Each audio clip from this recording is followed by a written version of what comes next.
So hello guys, this is me Aniket and we are back with another video. This video is going to be upon me explaining how to study biology, or well, I would at least share my own experience and my own methods that worked for me to score 355 out of 360 in biology. And I do believe that anyone can bring this score if he uses the right approach to study biology. Biology is 50% of our syllabus, as we know, because 360 out of 720 marks is only devoted towards biology, which makes it the most important subject as well, even more than physics, chemistry. Many people feel that physics ज़्यादा tough है तो it is more important, but biology is the most important subject, and the good part is it's the most scoring as well. So keeping all of that in mind, I believe that there should be a very good approach towards studying biology, and that's what we are going to talk right in this video. So to score very good in a subject, the most important aspect of it is using the right reference materials. If you do not know the right reference materials, it's not going to be an easy task scoring good marks. So I would go right ahead and mention the most important reference materials that you should use for biology. The first things first, the Bible of biology. If you haven't heard this, this is a term used commonly among Neet aspirants, that NCRT is the Bible.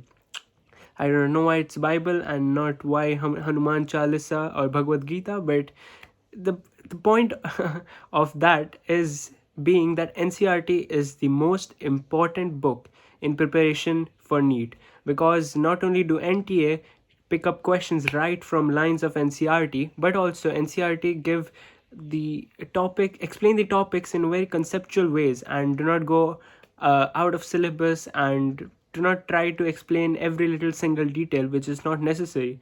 So I feel that NCRT is a must read book. I mean, without NCRT, I don't think you can score above 300 even in biology. But only by studying NCRT one can score more than 350, and that's my promise because I am one of them. The next thing is practicing questions from NCRT exemplar. Well, the same logic being that NCRT है and NCRT से questions लिए गए हैं, थोड़े questions tougher बनाए जाते हैं, but very important and very relevant questions. The most important being previous year questions. I cannot even put it into words how important practicing previous year questions is, because it gives you an idea of the exam that you're about to give, and also you know the ways you need to study a chapter, because once you see the previous year questions you get an idea of, okay, from this topic इस point से questions बनाए जा सकते हैं. After you guys have practiced the previous year questions, the next important book that I feel is MTG Fingertips for Biology, or Biology on Your Fingertips.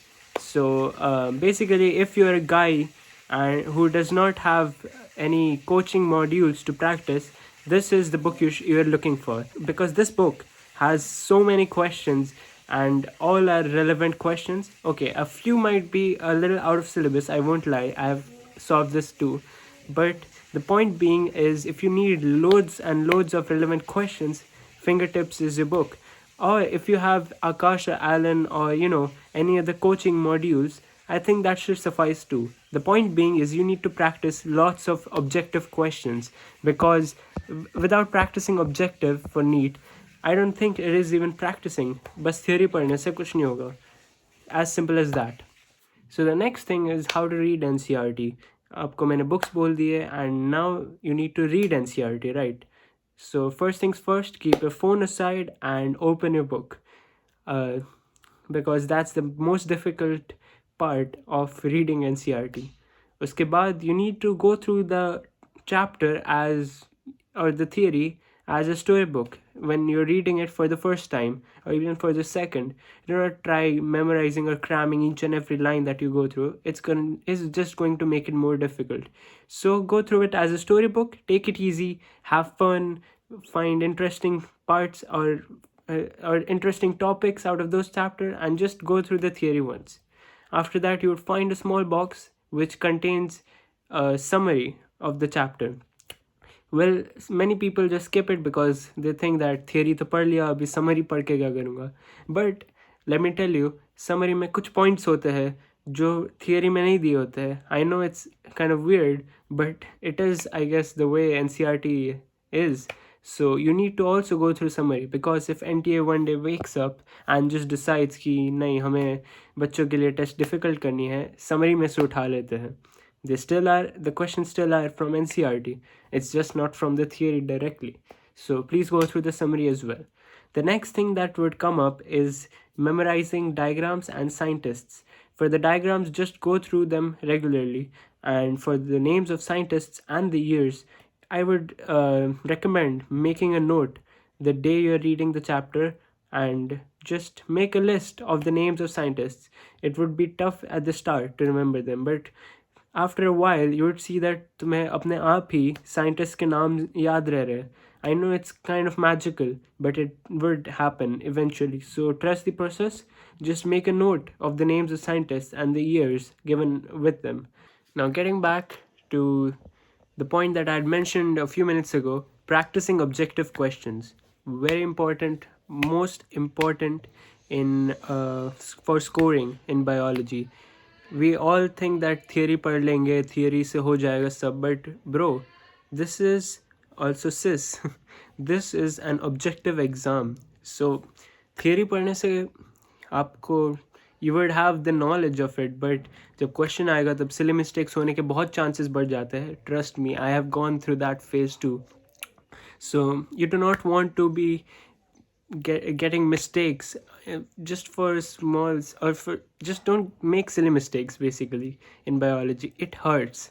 Even 5 marks can put you behind your dream college. Like you would just fall down from 1,000 to 2,000 ranks just because of one question. So एक question की कीमत तुम्हें जानने की ज़रूरत है. So इसलिए practice objective questions beforehand. For that you can use an OMR as well to avoid making bubbling mistakes during the final day of the exam. I would say it's not necessary to always practice OMRs even when you're practicing questions at home, but while giving tests you should always use an OMR.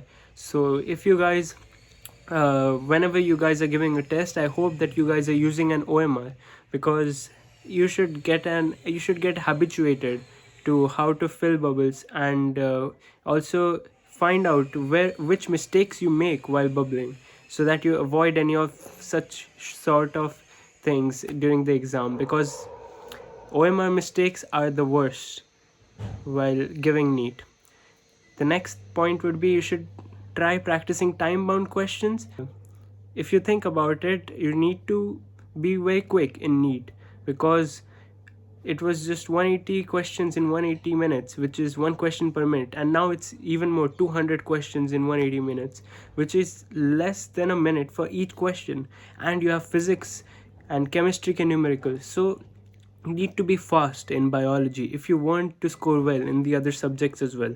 So an average number of questions that I figure you should be doing is 4 to 5 questions per minute. You might find that that's pretty fast at the start, but once you go on reading the same syllabus of biology again and again, you would start feeling कि हाँ ये question पढ़ते ही मेरे दिमाग में ये answer आ जाता है. And that's the level of adaptation you need to do to score well in biology. So I'll try to practice time-bound questions from the start, so by the end you do reach this level of 4 or 5 questions per minute, and you'd be over with biology within 40 minutes or even 30 minutes. The next thing is you need to give mock tests. Very important, and I hope you guys are not avoiding giving mock tests. Mock tests ke bina there's no point, because if you do not know the exam you're giving, or you do not put yourself in a situation of giving the exam before actually giving the exam, you would actually feel terrified while you are giving NEET, and that's not the mental state that you should be in while giving that exam. You need to be calm and totally cool while giving that exam, and it should feel like that's ये तो बस और एक mock test है. And for that to happen, you need to give many mock tests before, and also you would find many questions many new questions that you never even thought while studying the theory. So mock tests, definitely. If without mock tests, it's I don't think anyone can score well in NEET. So please guys, practice objective questions, practice previous year questions for practicing them, and also give many mock tests. That's a sincere request for all of you guys out there. My mistakes might be I avoided NCRT initially and did not memorize diagrams, though diagrams weren't an issue because in my year no diagram questions came, but I really would not put myself to that situation again because I was taking a risk, right? Without memorizing diagrams. Agar aa jata, then that would have been a mistake for me. So please guys, diagrams memorize कीजिएगा and do not avoid NCRT at all, man. Please. But then I still managed to score this marks because I did focus on NCRT in the last few months and did analyze my mistakes by giving mock tests. So what's important? Mock tests. Okay, so I hope that clears a few conceptions about how to study biology, and if it did, and if it was helpful, please make sure to give a like, and I would post videos on how to study for physics and chemistry respectively. And if you really want to see those videos and want to have them in your feed, please make sure to subscribe. For all the future NEET aspirants, this can be a very good boost, and you definitely can score more than 675. And I'm gonna make sure you guys do that, because if I were in your place, I definitely know that I could have done better if I were guided from the start. So that's it for today. Have a great day ahead. All the very best for your future endeavors.